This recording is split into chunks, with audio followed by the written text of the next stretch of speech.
करोड़ सालाना रोजगार, 15 लाख सबके अकाउंट में, वो जुमले पढ़ देती हूं जिसका नाम अब सरकार नहीं लेती है, क्योंकि गारंटी की नई बात होने लगी है।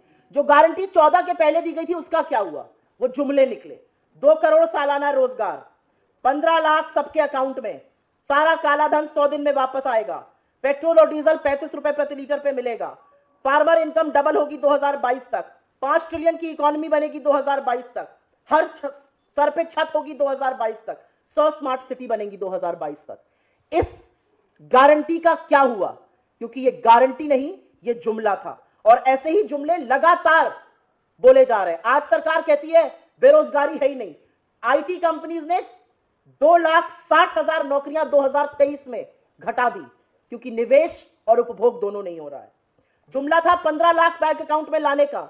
बड़े बड़े स्विंडलर्स, बड़े बड़े वो लोग आप पर चूना लगाकर आपकी नाक के नीचे देश छोड़ के भाग गए। पिछले 10 साल में एक फ्यूजिटिव को सरकार वापस नहीं ले पाई, चाहे वो मोदी जी के मेहुल भाई हो, चाहे नीरव मोदी हो, चाहे विजय माल्या हो, चाहे संदेशारा हो, चाहे रितेश जैन हो। तमाम ऐसे लोग जो देश छोड़कर मोदी सरकार की नाक के नीचे भाग गए। ये जुमला आता रहा कि 15 लाख अकाउंट में आएंगे, भगा उनको दिया गया, चपत आपकी लग रही है।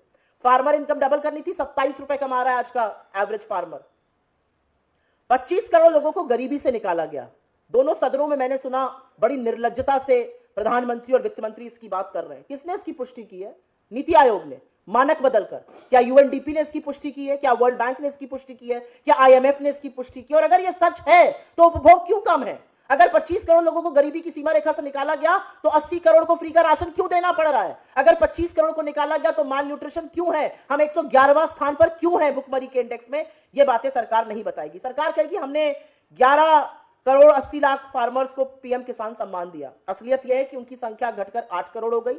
और एक असलियत यह भी है कि किसान से आपने जीएसटी लगाया, उसकी खाद पर, उसकी दवाई पर, उसके कृषि के उपक्रम पर, डीजल उसको महंगा दिया। 28 लाख करोड़ की वसूली आपने सिर्फ किसान से करी। और अंत में मैं सिर्फ इतना कहना चाहती हूं, बड़ी बड़ी बातें, आईआईटीज बनाए, एम्स बनाए, ट्रिपल आईटीज बनाए। वेकेंट पोजीशन आईआईटीज में 9,600 के ऊपर है, ट्रिपल आईटीज में 1,000 के ऊपर है, सेंट्रल यूनिवर्सिटीज में 22,000 के ऊपर है। पीएम मुद्रा से बहुत पैसा दिया गया।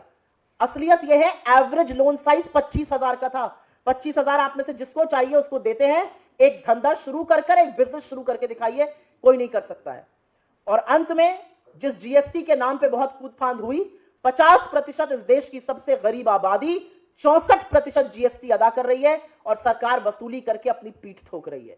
जिस इन्फ्लेशन के नाम पर बड़े बड़े दावे किए जाते थे, बहुत हुई महंगाई की मार, असलियत यह है कि फूड इन्फ्लेशन 9% के आसपास लगातार बना हुआ है।